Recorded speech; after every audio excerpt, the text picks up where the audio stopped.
Hey everyone, welcome to another edition of Office Hours. My name is Sohan Maheshwar. I work at AuthZ, and today we're going to be discussing access control using SpiceDB and Amazon Neptune.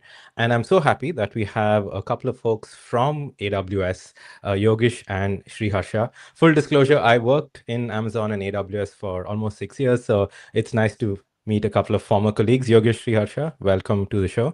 Yogesh, why don't you do a quick introduction?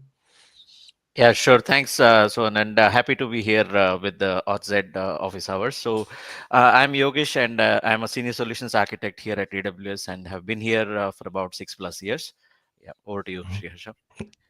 Hi, Sohan. Thank you so much for having us here again. I'm Sri Harsha. I got like overall close to 20 years of experience, and my specialty is data analytics with AWS for close to 4 years now. Yeah. Okay, awesome. Well, thanks for joining. A couple of months ago, I think it was. Let me check the actual date. No, it was in the start of May. Yogesh and Sriharsha authored this wonderful blog post on the AWS blog that I'm linking right now, which spoke about how they did relationship-based access control using a bunch of different Zanzibar-like systems, but they used Amazon Neptune as a backing data store along with other AWS services. I thought that was super fascinating, so I thought I'll have a chat with them about it. And we're going to dive straight into it. Also, this is Office Hours format, so if anyone has any questions, if you just want to say hi, hit the comment section. We'd always love to hear from you. So let's dive straight into it, Yogesh. You work on Amazon Neptune. Can you tell us a bit about the service itself? Yeah, sure. So Neptune, for those who are familiar with graph databases, this is Amazon's version of a managed service that provides graph database capabilities, right? So when we say graph, then typically the things that come into mind is the connected nature of data. So you want to solve anything in a network where the entities and their connections are established as relationships. With complex network that you want to ask the questions against, right? That's where Neptune comes into picture. Yeah. Nice. And how do customers typically use Neptune, right? Like, what are some use cases or things to do with like data and stuff where Neptune is good versus, I don't know, suppose something like DynamoDB or Postgres RDS, etc. Yeah, I think very, very apt question, right? So if you look at the data model, on which you want to ask questions. So typically, in the old guard days, you would have seen a relational database as the dominant data model. Now you can pretty much do everything with a relational data model, but it's the trade-off that you do when it comes to the performance of the queries and whatnot, right? So if you write a very complex query for a traversal, it might just take longer time for it to come back and get answered. So that's where graph databases shine, right? And again, the graphs can support a resource description format as an underlying data model, or a labeled property graph as a underlying data model. Now, on the basis of that, we have languages like SparkQL, you have Gremlin, you have OpenCipher, which is again our partner Neo4j's version of querying the graph data, right? So this is typically the use cases would be, if we take financial industry, it would be anti-money laundering use cases, or finding frauds in in your credit card transactions or UPI transactions and things like that. If we talk about healthcare life sciences, typically genomics, and then primarily today's topic, right? So security is again another key area where looking at your cloud infrastructure, for that matter, understanding how things are connected. How do I actually figure out what my conceptual architecture versus what is deployed architecture, who has access to these components, right? So access management, all of these fall into different kind of use cases. And I think for us, those who are familiar with social media, that's again another classic use case of graphs, Mhm. right? So Yeah. yeah. Yeah. Absolutely. And I've put the link to the service if folks haven't tried it before, aws.amazon.com/Neptune. Again, Sriharsha, Yogesh, on the site, I see, managed, serverless, analytics, like all of these different flavors of Amazon Neptune. Can you tell us a bit about that? Yeah, so I think within Neptune, probably you have three areas that you may want to look at, right? One being, the transactional processing side of things, right? So OLTP, when we talk about low latency queries in a managed format, you can again choose the deployment either in a provision mode, or let's say serverless, right? So provision for those who want more control, as in identifying and figuring out which size that you want to run for a predictable performance of the queries and things like that. And for unpredictable nature of the workload, you can go for serverless, right? So this is when we talk about Neptune as a database. Now, Mhm. uh, not all questions are typically in a transactional nature. You want to probably look at the entire graph, where a graph is probably billions of nodes, and then multiples of billions of edges connecting them. Now, doing a graph wide analytics, that is where online analytical processing nature of the problem solving comes into picture, and that's exactly where Neptune analytics comes into picture, right? So Neptune analytics, by the virtue of its deployment, is serverless always, right? So Got it. Okay. Okay. Nice. So let's get into the use case itself, right? You had written this wonderful blog post where you all have explored, reback, and access management via like Zanzibar like systems using Neptune, and this of course caught my attention, and I thought, hey, why don't we get folks on the stream to sort of discuss the architecture around it. Now, basically, you have hypothetically, like you have, like, say, a customer, someone's already using a graph database like Neptune. So in that case, it would make sense to have like a backing data store of using Neptune for your reback, right? And so maybe let's start talking about the use case itself, Harsha. Yeah, why don't you introduce it? Sure.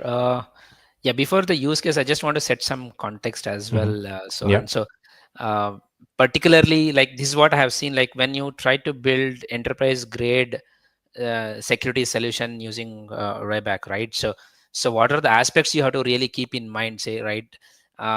That's something normally people miss it out, even though it's kind of very obvious, but you have to design for that, right? The first is the latency. So that's like the foremost, right? So Mhm. because your entire business process itself will have so much of latency, you don't want to introduce again the authorization Yeah. itself has few seconds or milliseconds there, right? So you have to Mhm. make it like lightning fast.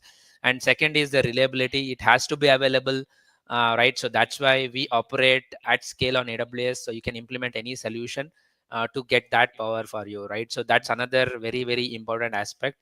and consistency as well. So you should keep getting the same result. And the auditability, especially because it is something related to security, you should know who is changing what, right? So that's again very very important pillar of it, like the Mhm. traceability and auditability of who is doing it and how easily you can make the change whenever you want to implement these security controls, right? And the scale, as I said, like millions of requests, right? So you, and then whether it is coming from one geography or multiple geographies, you still need to serve it, right? I mean, I've seen some customers where they have implemented these solutions on AWS, and for millions of requests, they are able to get like even with close to millions of TPS, they are able to get like single digit millisecond latency to achieve this RBAC implementation. So you can think of how effective this solution is when you use the services on Mhm. AWS to implement such design. Mhm. Having said that, obviously Neptune itself is the backbone of managing these relationships. When we talk about RBAC, even though we had RBAC and ABAC earlier, so now this is the hot topic, right? So every enterprise grade implementations are trying to see like how they can leverage relationship based access control. So maybe we can dive in, like deep dive on this use case in next few minutes.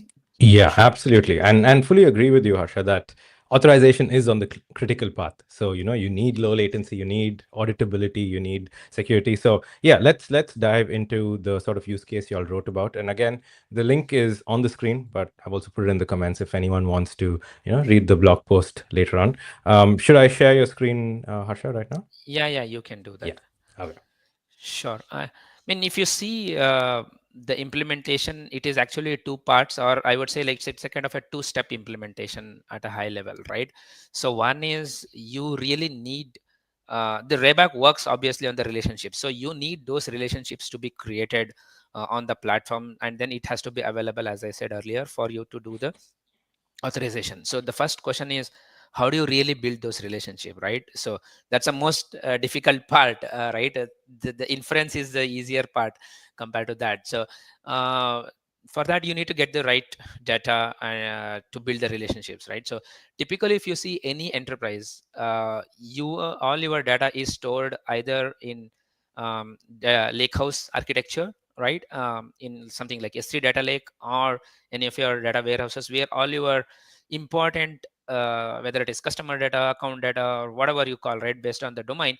So that's where it is stored, right? And then you keep getting that data flowing into that system. So now you have access to the data, but it is huge data, right? So how do you really extract the information from there and build the relationship is the most critical part, right?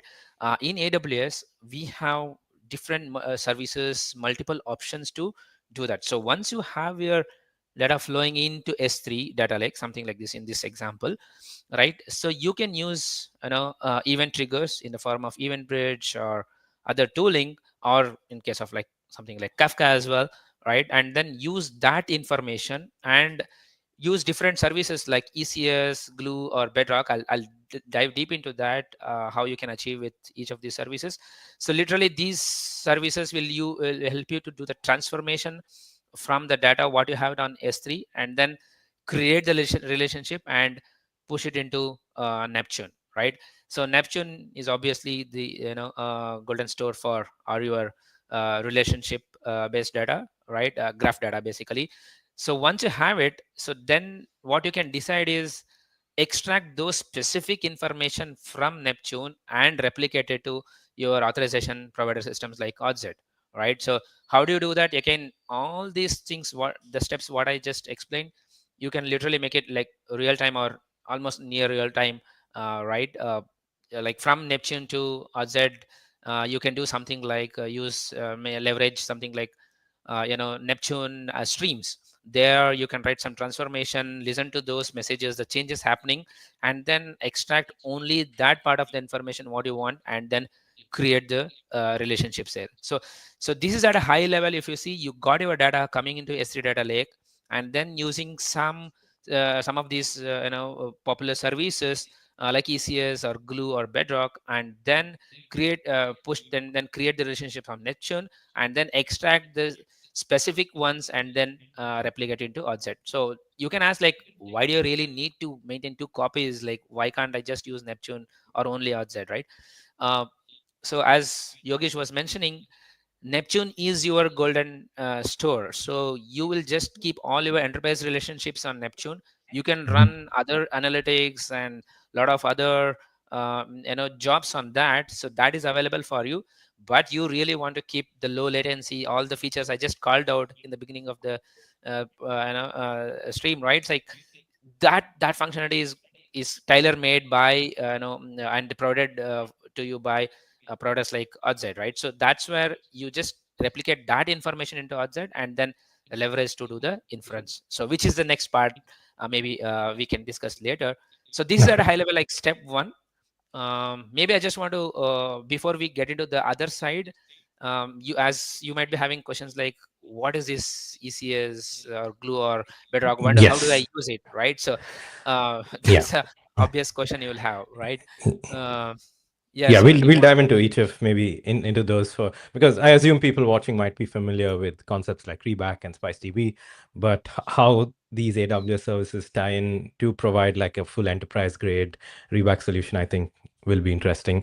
So you'll mention something super interesting, right? So one is in this implementation, Neptune is the source of truth, right? So all of the relationships and all of that is written there, and anytime a permission check has to be made from your application, it goes through that and the check is made in the data store, which is Neptune, and that's done, right? So that's the implementation. So we take it step by step, Harsha, and talk about, what sort of event, or like start with S3 and then event bridge. So event bridge obviously is reading a type of event. So what are some of those that, are read into the next step functions workflow? Yeah. sure.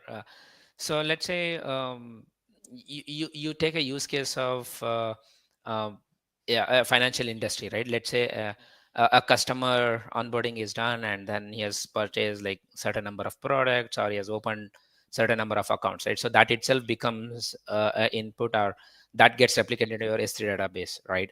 And a data lake, right? So now you have that event saying, hey, these are the changes, right? So typically it can be something like an iceberg table or something, right? So now you know the upserts or updates happening into your S3 data lake, right? So now you extract the information and then your event bridge would trigger a for example, let's say you start with a glue job, right? So where you can do if it is a kind of a real time near real time implementation, so you can micro batch some of those events for a given interval, whether it is 10 seconds or 20 seconds or something like that, right? And then process what, extract the entities and other uh, you know um, entity level information, and then start creating the relationship into Neptune DB. So that's one way of doing it using Glue.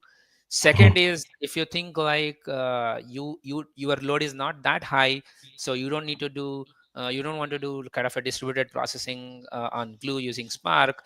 So you can leverage services like ECS Fargate, where literally you don't need to allocate any servers or anything. So ECS Fargate scales on its own. So it just need like very tiny tasks running on ECS Fargate as a container, and it can do the logic of building the relationships. The third and the most interesting part is now with the generative AI in play everywhere in every part of the flow nowadays, right? So you have so many tools available, whether it is a document or a or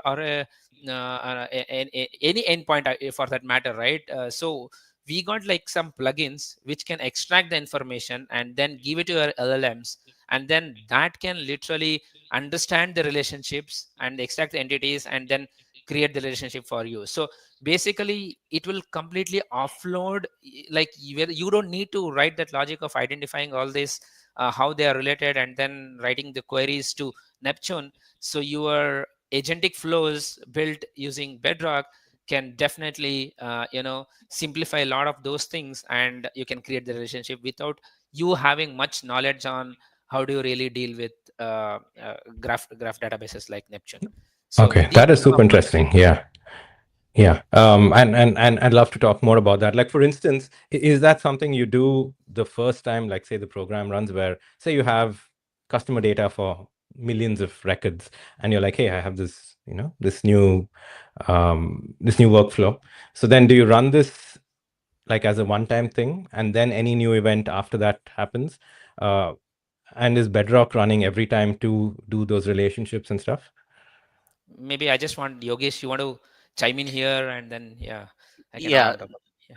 sure. So I think, see, for every data load that is happening for an existing data, that there would be a batch one-time load that you will have to do, Mm-hmm. right? And that is where the glue probably is the best fit, where you take the dump of your data lake, uh, provide that data lake input to Bedrock, Bedrock-based code, which is running in, let's say, Glue, right?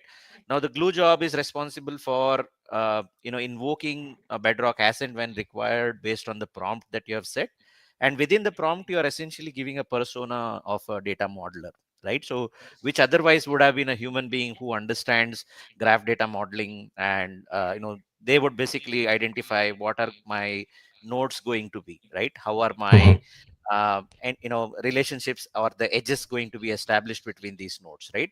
So all of these would have been a manual activity in the past before the generative AI era. Like, while we had some level of automation through a set of AI services like Comprehend and things like that, right? We Yeah. were still achieving probably 30, 40, or 50% of the automation, but I think with generative AI, the leap has become even larger, right? So now you are shooting for 80, 90% of the accuracy, and then have a human in the loop to complete the remaining 10% of the delta, right? So let's say once you have defined these nodes and edges through a glue job, then typically these would then sit into a S3 bucket, because now we are talking about millions of nodes and edges.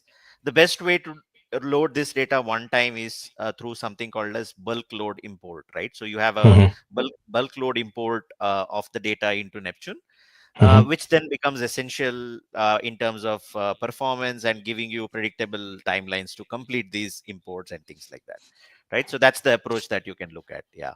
And then Okay. as and when, let's say, your source data changes, that is your delta, right? The upserts that are happening on a day-to-day basis, that's something that can be run either in a ECS environment or glue environment, depending on the volume of the data, right? If you're talking about probably hundreds, then maybe ECS is a good fit, cost effective and performance. um, then again, if we are going into high degree of hundreds of thousands or millions of rows, then we are looking at probably a glue type of jobs, right? So yeah. Okay.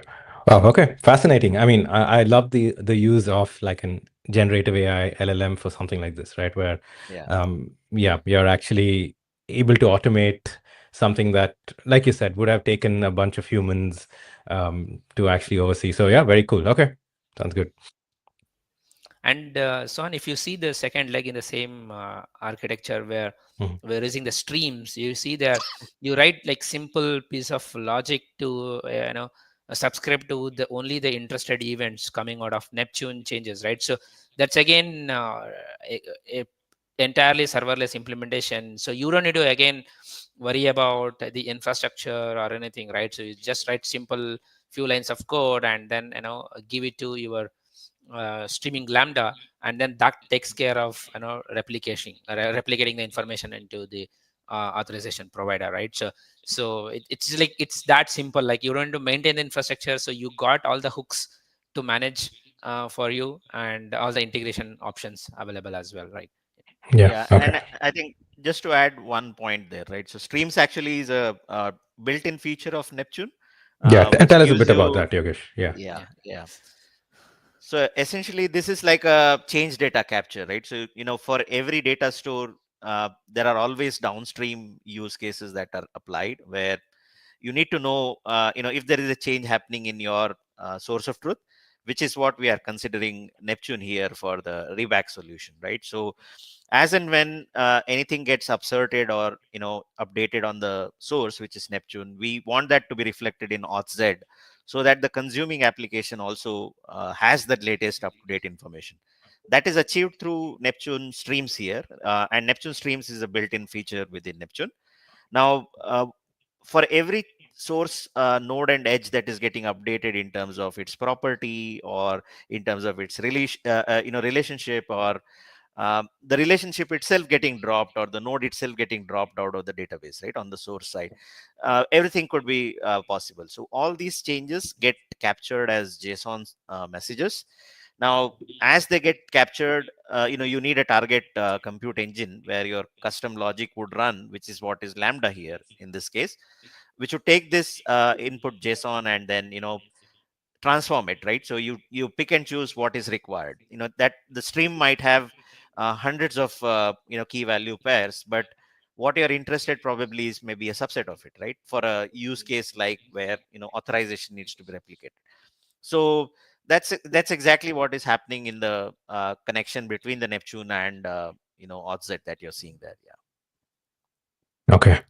Awesome. Yeah, very cool. One question which we touched about, but I thought maybe I'll ask you a little more is, so typically, right, SpiceDB, we know, of course, is open source, and I'll put up the link if anyone's interested. Fully open source, it's on GitHub. And in our documentation and things, we speak about either Postgres or Cockroach.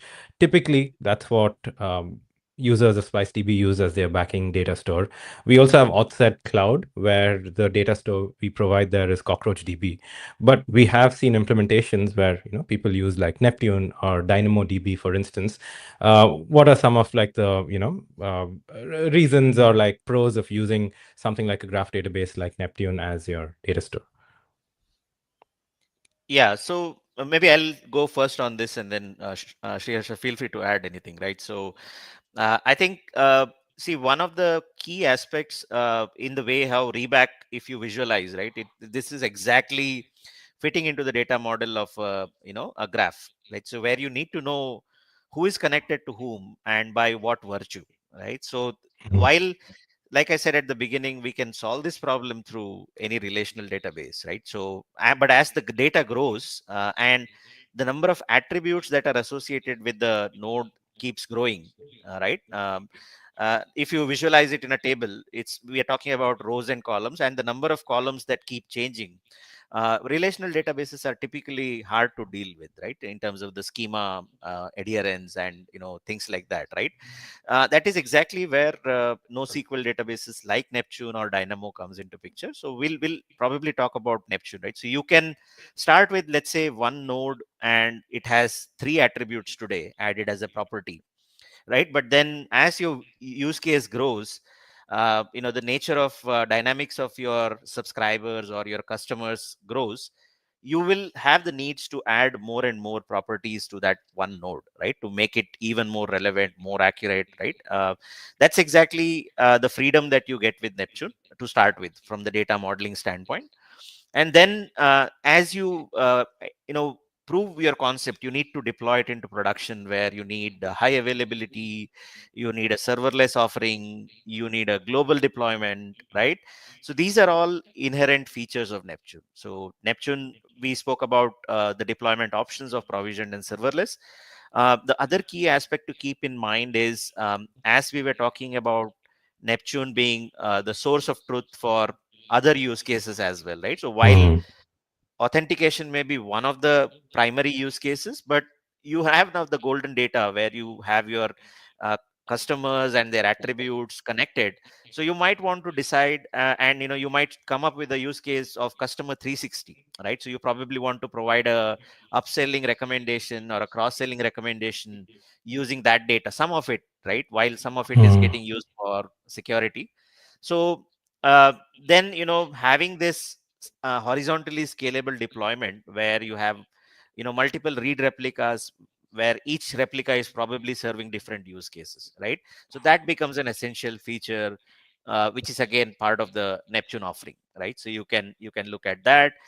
um, and we spoke about financial industry for that matter, right? So where you need to have disaster recovery right from the get go, right? As soon as you prove your concept, you need to have the disaster recovery capabilities when you go to production, right? So that means uh, companies operating globally would typically need multi-region deployments with low latency replication of data happening across regions and so on.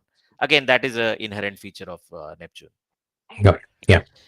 Yeah, just want to add like few points. I think very well, pretty much covered, Yogesh. So one is the sheer amount of capabilities what Neptune gives, right? So you can fit in for any use case, whether it is like a serverless, you want to really quickly start with a smaller use case, or you want to go for a very really big, large enterprise scale, right? For multi-AZ, multi-region implementation. So that's always supported with Neptune. Second is, again, when you see it's not just today, like the interested topic is Reback solution, but enterprises will have a lot of other use cases also, Right. like what Yogesh mentioned, like customer 360, or GraphRag has become like very, very popular nowadays, right? So Mhm. now, along with implementing your RAG solutions for any GenAI workflows, so they might also use GraphRag implementation. So whether you really want to go with multiple type of databases, maintain it for every Yeah. use case, so maybe this will fit in for all those use cases, and then with low latency and all the capabilities and features. So Neptune, that's why our option, like we just put it Yeah. on top. Absolutely. I get that, right? Where, like, say, a customer is already using, something like Neptune for like downstream type things, and that's where all the Yeah. data is. So then, it makes sense to use that. And very interesting that you mentioned RAG and RAG pipelines as well, because we actually publicly announced that we're working with OpenAI on some of their RAG type implementations. So, and turns out a Reback or even SpiceDB is ideal for something like a RAG pipeline, right? So OpenAI has this product called connectors, where you can connect ChatGPT to a corpus of documents like in Google Drive or SharePoint or Box or whatever, and then you can, like, query it using an LLM. But how do you build fine grain authorization for all of that? So yeah, turns out SpiceDB and like a Reback solution actually works very well for something like that, where I query something and I get data based only on the documents I have access to. So yeah, okay, that makes sense. All right, sure. Yeah, back to you. I think so. Now I think we kind of covered the first step, as I said earlier. Hmm. So now, as assuming that we have all the relationships replicated, and then it's keep on getting updated as and when the data changes in your lakehouse, right? So next obvious thing is, how do you really make it available for the customers or the users or the applications who want to use it for any of their authorization implementation, right? So if I can take one example of a financial industry example, very common use case is something like companies like Bloomberg or any of these, right, or Moody's or anything. So they keep publishing a lot of the research data, right? So one of the use cases, like, let's say, you'll have different subscriptions as well, maybe like gold, silver, platinum, copper, or something, like based on the subscription amount you pay, and then you get kind of access to the data or relevant information, right? So now you think of how do you really bring in Reback implementation for this type of a use case, right? This is a financial industry use case. Obviously, I mean, there are multiple use cases we can discuss on, but this is something very interesting, right? So you can think of, like, let's say when a user is onboarded, all his subscription and other details as entities are captured, and then those relationships are built and replicated to OZ, right? So that is already available. So now a user logs into that application by extracting his user profile metadata. So what that application can do is make a call to OZ. Maybe you want to go to the next slide, maybe that will be the app. Oh yeah, it's on your screen, sure. Oh, okay, sorry. Yeah, Maybe. no problem. There we go. Yeah. So in this scenario, as I was telling, so now if you remember in our previous diagram, so you had the OZ provider where already you had the relationships. So now a user logs in and then he wants to view his document. Maybe he has got a gold subscription, right? So how do you determine that on the fly instead of doing a separate authorization leg? So the application itself makes a call to OZ by extracting his profile information, and then identifies, okay, what are those topics he is entitled to view, right? So that becomes the response that comes as a response from the OZ system, right? So once they have that, assume that all that information in the form of document is present in something like OpenSearch, right? So Mhm. what you can do is, so typically when you want to filter the data, what do you do? Like, so you query all the document and then you drop what he's entitled to see, right? So that's the traditional way of implementing it, right? So Mhm. that can add a lot of issues. Like, one is your performance, because you are unnecessarily pulling so much of information from your data source. And then the experience is bad. It can add latency, a lot of other stuff, right? So it's kind of reactive way of implementing it. So what you can do is, now you anyway you know the attributes and the information what he's supposed to see, right? And based on where the data is present, you can use the power of generative AI again here, and then create those queries on the fly, right? Something like text to SQL, right? So this is the user, he wants to see this information, and get me that from so and so source, right? So in this case, which is OpenSearch, so storing Oliver research information. So you can create that query, that application can create that query on the fly automatically, and then make a call to OpenSearch, retrieve only the relevant information or only the relevant document, and then you can make one more call to your generative AI system or something like, or LLMs on Bedrock, and summarize that instead of just giving all the entire information what he's looking for. Just narrow it down to the topics or the specific question he's interested in, and then summarize it, and then ask some follow-up question whether you need this or you want something else, and then display it on the user. So for user, it's very, very transparent, right? And then, no matter how quickly it's changing a subscription from gold to platinum, or hundreds of users changing it, so you as application system don't no need to worry about how, whether I have to manually go and update for every user, right? So you can just keep your entire upstream of the table, and then that entire business flow can be automated. So I just took an example here, like, say, thinking your source system is on OpenSearch. It can be on Redshift, it can be Right. on something like MongoDB, anything, right? So you can just create those queries, fed the information, get the information, and then make it available to the user. So Mhm. Yogi, Uh, add anything? I have one question, actually, Harsha. So, um, Mhm. in this sort of architecture that you mentioned, when a user has some query, so you're basically getting a list of all the, say, documents that the user has access to, and then you're pulling out the data there, right? So that would be like a pre-filter approach, where you're like, give me all the documents the user can access, and then pull out the relevant data. uh, did you all also evaluate like a post query, where you get the data and then do a check permission to say, is the user allowed to access this, right? Like you're doing it later, basically. Yeah, you can do both. So what I was telling, like, traditional systems, you're doing like the later part of the check, Hmm. but typically you want to do it like a pre-check, rather than exposing a lot of information and Right. then you say, like, you filter it, right? But you can do combination of both. You can put an extra check after that as well, no harm. But yeah, typically this is a better way of implementing, so that you just retrieve only the required documents, not everything, right? Yeah. Yeah, and the query is again, see, the query generation is also managed through Bedrock, right? So, and this also ties back to your earlier point, Sohan, where you mentioned RAG pipeline authorization, right? So, Absolutely. this is Yeah. yeah, this is exactly what it is, right? So, if you think about what you're seeing on the screen as a RAG, RAG vector store, where it is currently on the diagram backed by OpenSearch. Now, that can be any vector store for that matter. It could be a PostgreSQL with PG vector, or it could be your MongoDB Atlas, or anything of that sort, right?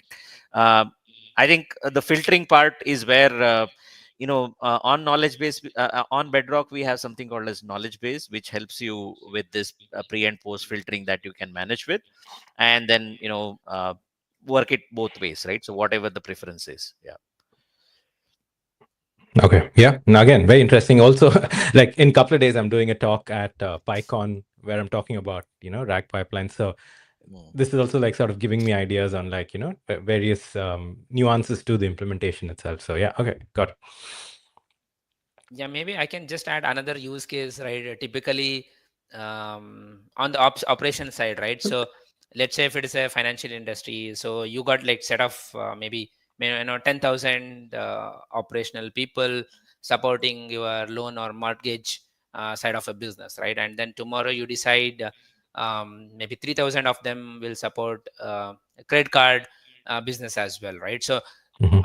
like what you would have done with other implementation like RBAC or ABAC is like literally you have to onboard them separately, right? So like Mhm. give those systems, give the required access, implement those things, and then again to make like those people have to make a lot of calls to get it done, like a lot of human in loop, right? So which you can completely eliminate it. So maybe you can just add a tag or something like that, right? And then that flows into a system, and the time you decide like okay these are the people going to support it, so that you just have the access to do the and access the system, right? Similarly in something like healthcare, right? You have different personas like doctors, nurses, patients, caretakers. So again very sensitive industry, right? So what kind of data you give access for them to each of these personas to view, right? And maybe and then again like there are different departments involved, right? So uh, maybe your cardiology department want to see like what your physician has suggested, Mhm. right? So and then what till what time you want to give that access to the data. So you can think like the possibilities are many, but the best part is the two slides or the two architecture diagrams what we just showed, you can just use the same reference architecture for solving all these use cases, right? You don't need to build anything or add any new components. More or less you can achieve a solution for most of these what I just kind of called out. Okay, awesome. I do have a question about this, which is, something like this, I think would need a lot of performance testing, assuming, like say it's 1 million documents, right, as opposed to 100 or whatever. Did you, any tips on like what metrics and latency and all of that you looked at when, trying to like load test a use case like this?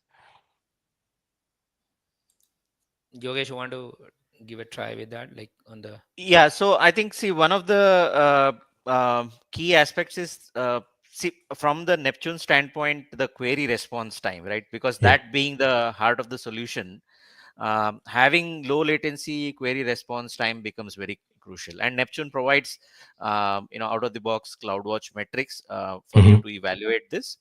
And then, as you load test with the anticipated load for production, uh, there are ways that, like, let's say this metrics gives you the insight for the query response time. Right now you can look at something called as slow query logs within Neptune and try to understand which of these queries are actually taking longer time, right? So that's a way of doing a dive deep on these queries and getting the insights. And then let's say there are 3 queries out of your 10 queries which are actually causing this higher latency. Hmm. We have something called as profiling and explain features for these queries within Neptune. Again, you can run those, you can identify the parts of the query which is actually taking longer time, and then there are ways to improve through, either if you're using a Gremlin as a query language, then there is something called as Gremlin hints that you can use. And there are different approaches that you can follow and fine tune these queries, right? um, yeah. yeah, maybe I Yeah, can go. just add. Yeah, I Yeah. think another important aspect, like when we did the performance testing, was the data preparation part itself, right?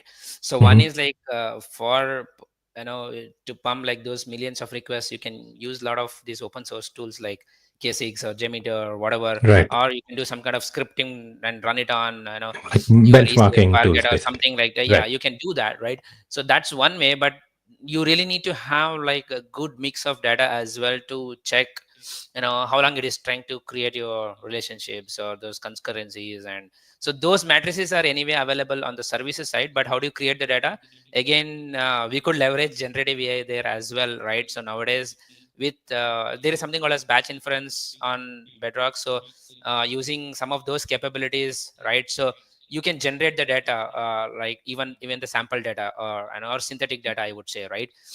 Because getting access to so much of production data to test is always a challenge in the lower environment. So you can mock the data, create certain combinations, and then give it to LLMs to create that synthetic data, and then you can leverage that itself to do your load testing. And one of the advantages we had with this architecture was, if you see, most of it is like serverless, so you don't need to really worry about how it will scale, right? Even from Bedrock, your LLMs, you are just using it as like a serverless offering, right? So if required, if you are very sure about the TPS, you can even go for a provision throughput there to save some cost.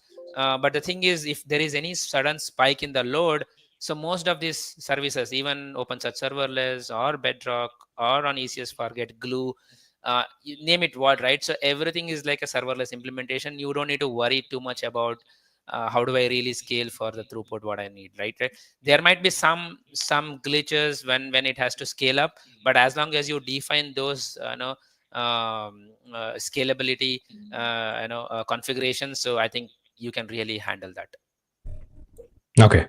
Yeah, interesting. I think it sort of tracks with what we recommend as well. Like for instance, SpiceDB has an open source like load testing tool called Thumper. It's on our GitHub, so github.com/odz, where you can bombard it with requests and actually look at things like latency and utilization and any of those metrics that matter. I've done a stream with my colleague Tanner about it as well, and you can push it to like Datadog and expose it to a Prometheus endpoint and stuff to actually look at each of those metrics if you're like self-hosting SpiceDB. Yeah Okay. And very briefly, you also mentioned people y'all considered or you could use things like Redshift or some other like data platform instead of OpenSearch. Talk to us a little bit about that, like which one would you probably use where? Yeah, Yogesh, you want to go first? Maybe I can add. Either way, it's fine. Yeah. So I think again, in terms of, I think this particular use case, OpenSearch is what was used, right? So I think as we mentioned earlier, this could be any data store for that matter, like a PostgreSQL or a Redshift a data store and things like that. Um, uh, uh, it again depends on where your current information exists Right. and how you want to augment that as well, right? So strategies I Yeah. think will vary from use case to use case. Yeah. Yeah. I assume One, based on where the data already is and Yeah. correct. yeah. And Okay. also so one is like, here we are just talking about the data retrieval, so but you will have some different analytical use cases as well, right? So if you see, AWS has got like suite of analytical services, right, from OpenSearch to Redshift to Neptune Analytics, right? So a lot of these engines, they complement each other. So for example, if you use Neptune Analytics, where you run your graph queries and then figure out some kind of a fraud detection, right? In financial industry, so you figure out that now from the information you got out of that as an output, when you give it as an input to Redshift pipeline, right, and then your BI workflow can figure out what are the related accounts, right, who are all the customers impacted. You can do some number crunching, like figure out like how many transactions were made in this quarter, what's the impact. So you can get those KPIs out of it in Redshift business KPIs, right? So these tools are kind of, they complement each other, as I said. Again, in case of maybe customer 360 degree, right? So your Neptune analytics can give you the relationships or similar customers you have in that space, and then what kind of product recommendation you want to do on the Redshift side. So what you can do is figure out whether those recommendations have worked in the past, and then how many people are really buying those products, which one is latest, what is your profit margin. So those number crunching, again, you can do it on the other side. So you can use a combination of these and then come up with solve your to solve your any business problem. Yeah. Gotcha. Yeah, nice. Cool. I think we're towards the end of the stream. I thought we'll wind down by asking about use cases, right? So we spoke about like a financial use case just now about like credit cards and platinum points and all of that. We spoke about healthcare as a potential use case for something like this. Any other use cases you could think of where, a solution like this sort of makes sense, or, maybe you've seen something in the wild like this? Yeah, maybe I'll go first, Harsha. So one key aspects that in the emerging trends that we see is the enterprise cloud inventory or hybrid inventory of resources, right? So again, see, while most of the access is currently managed through your RBAC and ABAC systems, it gets complicated as the fleet of your resources and the Yeah. inventory goes beyond a certain scale, right? And now we are talking about customers with multi cloud, and each cloud having tens of thousands of accounts that we or the membership subscriptions and so on, right? So again, managing that at the subscription level and then going down into the resource level at scale, that's an again potential area where Reback can really help, or and probably complement the pitfalls of RBAC and ABAC, right? So yeah. Mhm. Fully agree. Yes. Yeah, I think another use case I can think of is very top, like even in the education industry, right? So online, portals, education portals, like first of all, like what type of content access you want to give it to different users, and also on the recommendations, right? So again, combination of what we just discussed in the financial industry, so Mhm. pretty much can be replicated here as well, right? So what content the user, based on what he is watching, can be suggested. Again, you can do that content suggestion, and plus kind of access on what videos you have access to, what material you have access to. So that's another Mhm. pretty much like a very very common use case we have seen. And then social media, again, no need Of to course. call it out. Yeah. It's pretty common. So, Yeah, I agree. I think so. I was actually at like a meetup, and I met this other dev who uses SpiceDB, and he actually put it very well, where he said the schema, right, of a Zanzibar like system where you model any use case based on a schema. It's a very human way of representing a use case. With yeah, ABAC and RBAC, you're taking a use case you have and you're fitting it into a role, or you're Mm. fitting attributes into it, and at some point it breaks. Whereas yeah, schemas are, I think they model a system better, so it sort of fits any sort of use case that might have or might change in the future and so on. So I think that's a big like difference of using schema and Reback basically. Yeah. sure. Yeah. Yeah. Cool. We are almost out of time. Yogesh, I know you have another presentation, so good luck for that. So we'll probably end a little earlier than typically we do.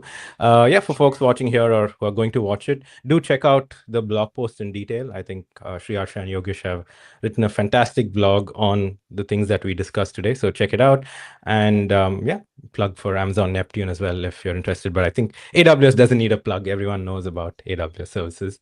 So yeah, folks, thank you so much for watching. Yogesh, Yasha, thanks for joining here and joining the stream. I know it's late your time as well. And yeah, we will see you in the next one. Thank you. Thank you so much. Sure. So, Sohan, like, thanks for having us here. Yeah, thank you. Yeah. Okay. Bye. Bye. All right, bye.